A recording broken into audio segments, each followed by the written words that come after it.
Ya, assalamualaikum warahmatullahi wabarakatuh. Saya Arbi Hafizul Haki dengan NIM 230210006.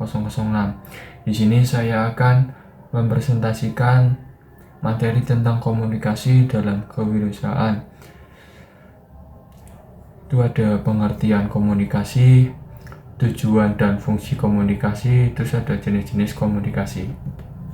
Untuk gambaran materinya itu, yang pertama ada pengertian komunikasi, definisi dan unsur-unsur komunikasi. Terus yang kedua ada tujuan komunikasi, kenapa kita perlu berkomunikasi.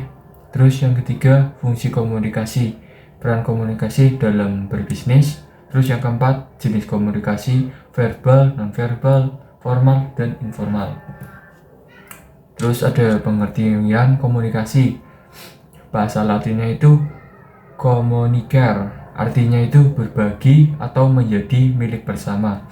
Komunikasi adalah proses penyampaian pesan atau informasi, ide, gagasan, perasaan dari pengirim kepada penerima melalui media tertentu sehingga tercipta pemahaman bersama. Ada pengirim atau sender, terus pesan, message, terus media atau channel, terus ada penerima atau receiver, terus umpan balik atau feedback. Terus ada unsur-unsur komunikasi.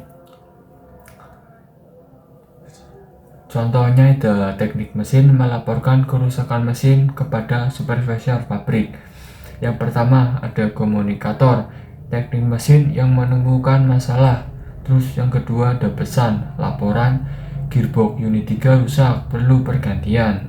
Terus media saluran seperti radio atau HT, terus ada telepon, terus ada laporan tertulis. Terus yang keempat komunikan, supervisor atau kepala produksi. Terus yang kelima efek atau feedback, supervisor memutuskan tindak perbaikan. Terus yang keenam atau yang terakhir itu konteks, situasi darurat di lantai produksi. Terus ada tujuan komunikasi, mengapa seorang wirausahawan harus bisa berkomunikasi dengan baik, menyampaikan informasi, memberitahu pelanggan tentang produksi atau jasa yang ditawarkan. Contohnya itu menjelaskan spesifikasi spare part mesin kepada klien. Terus mempengaruhi dan membujuk, meyakinkan calon pembeli atau investor. Contohnya itu presentasi bisnis bengkel motor kepada bank untuk pinjaman modal. Terus membangun hubungan, menjaga relasi dengan pelanggan, supplier dan mitra. Contohnya itu follow up rutin kepada pelanggan setiap bengkel Anda. Terus koordinasi dan instruksi, mengatur tim agar bekerja sesuai rencana. Contohnya itu seperti briefing pagi kepada mekanik sebelum mulai kerja.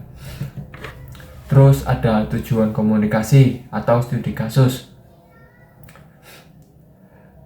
Contohnya ada informasi, Ahmad menjelaskan ke calon pelanggan bahwa bengkelnya bisa membuat rangka mesin custom sesuai kebutuhan pabrik. Untuk efeknya itu pelanggan paham, terus orderan masuk. Terus membujuk, Ahmad presentasi ke kantor, kami garansi pengerjaan 3 hari, kualitas SNI, harga kompetitif.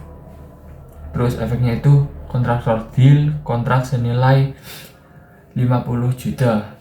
Terus hubungan, setiap bulan Ahmad nge-WhatsApp pelanggan lama seperti butuh servis rutin, kami siap membantu.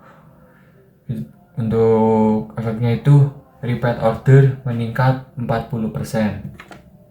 Terus fungsi komunikasi, 4 fungsi utama menurut William Eggerdon relevan untuk wirausaha.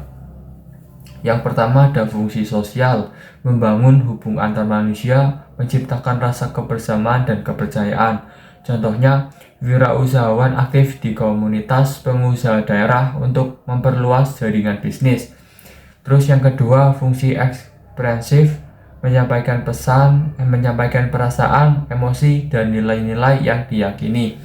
Contohnya itu owner bengkel menyampaikan visi dan misi usahanya kepada karyawan agar termotivasi. Terus yang ketiga ada fungsi ritual, kegiatan komunikasi yang bersifat rutin dan budaya dalam organisasi. Contohnya itu briefing pagi setiap hari, rapat mingguan evaluasi kinerja tim, teknisi. Terus yang terakhir atau yang keempat, fungsi instrumental, komunikasi untuk mencapai tujuan tertentu seperti menginformasikan, membujuk, dan mendidik. Contohnya itu promosi produk di media sosial, negosiasi harga dengan supplier bahan baku. Terus ada jenis-jenis komunikasi. Komunikasi dapat diklarifikasikan berdasarkan berbagai sudut pandang, seperti berdasarkan bentuk itu verbal dan non-verbal, terus berdasarkan saluran itu lisan dan tulisan, terus berdasarkan sifat itu formal dan informal, terus berdasarkan arus itu satu arah dan dua arah. Terus komunikasi verbal. Komunikasi verbal itu komunikasi menggunakan kata-kata baik secara lisan maupun tulisan. Untuk lisan itu seperti ada presentasi kepada investor atau klien, terus negosiasi harga dan supplier, terus ada rapat briefing dengan tim karyawan, terus pitching produk di pameran dagang, terus telepon atau WA untuk follow up order. Terus ada tulisan. Terus dia itu ada proposal penawaran produk atau jasa, kontrak kerja sama bisnis, laporan keuangan dan operasional, terus email atau WhatsApp kepada pelanggan, terus iklan teks di media sosial dan spanduk. Terus ada komunikasi nonverbal. Komunikasi nonverbal itu komunikasi tanpa kata-kata, yaitu melalui ekspresi, gestur, penampilan, dan simbol. Seperti ekspresi wajah, senyum saat menyambut pelanggan, itu kesannya itu seperti profesional dan ramah. Gestur tangan, jabat tangan mantap saat bertemu mitra bisnis, itu percaya diri. Penampilan yaitu tentang seragam bersih dan rapi di bengkel. Terus citra profesional usaha, jarak atau postur, berdiri tegak dan kontak mata saat presentasi. Terus ada lingkungan atau setting, showroom bersih dan tertata, kepercayaan pelanggan itu meningkat. Ketetapan waktu, datang tepat waktu ke meeting, itu menghargai mitra bisnis. Terus komunikasi formal versus informal. Untuk formal itu definisi komunikasi resmi menggunakan aturan dan struktur baku. Terus bahasa baku, struktur sopan dan profesional. Terus media itu surat resmi, email bisnis, memo, laporan, dan kontrak.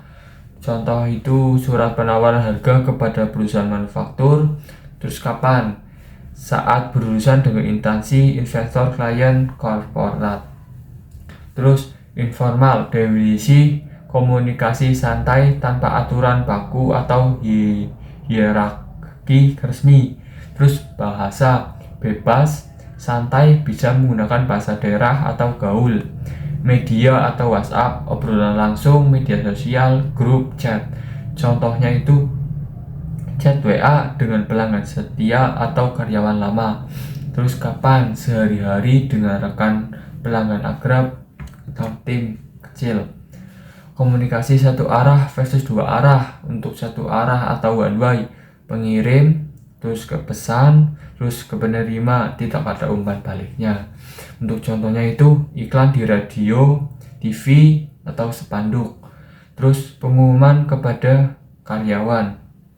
Terus ada brosur produk yang dibagikan, notifikasi promosi via WA broadcast. Untuk dua arah atau two way, pengirim, terus pesan, terus penerima, ada feedback dan dialognya. Contohnya itu negosiasi harga dengan supplier, terus konsultasi langsung dengan klien, terus rapat dan diskusi dengan tim. Terus ada live chat, tanya jawab di IG maupun di Facebook. Terus ada hambatan komunikasi. Kenali hambatan agar komunikasi bisnis Anda lebih efektif. Ada hambatan fisik, kebisingan mesin di pabrik, sinyal HP lemah, jarak jauh. Solusinya itu gunakan ruang khusus meeting, komunikasi tertulis. Terus ada hambatan psikologis, contohnya itu emosi tidak stabil, prasangka buruk, kurang percaya diri. Solusinya itu latih public speaking, jaga kondisi, emosi dan komunikasi. Terus ada hambatan bahasa, contohnya itu istilah teknis tidak dipahami klien awam, perbedaan dialek. Solusinya itu gunakan bahasa sederhana, hindari jargon teknis berlebihan. Terus ada hambatan teknologi, gangguan jaringan, format file tidak compatible. Solusinya itu backup komunikasi penting, terus uji coba koneksi sebelum meeting online. Terus ini ada tips komunikasi efektif bagi wirausahawan. 7 prinsip komunikasi efektif, 7C communication. Pertama ada clear atau jelas, pesan mudah dipahami, tidak ambigu.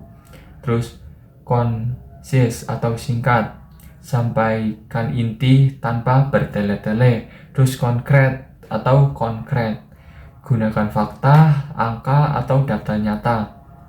Terus correct atau benar, informasi akurat dan tidak hoax. Coherent atau runtut, alur pesan logis dan terstruktur.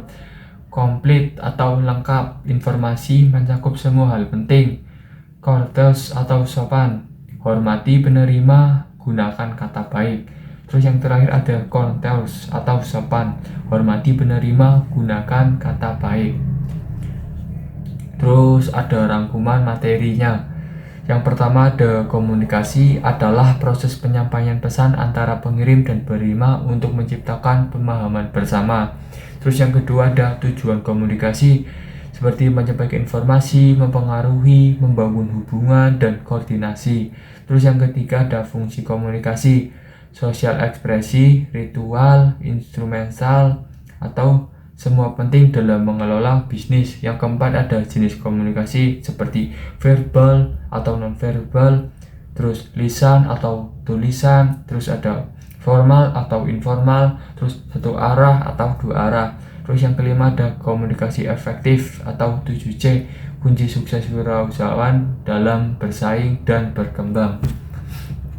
Mungkin itu saja presentasi dari saya. Bila ada salah kata atau kata-kata yang beliwang, mohon maaf dari saya. Wassalamualaikum warahmatullahi wabarakatuh.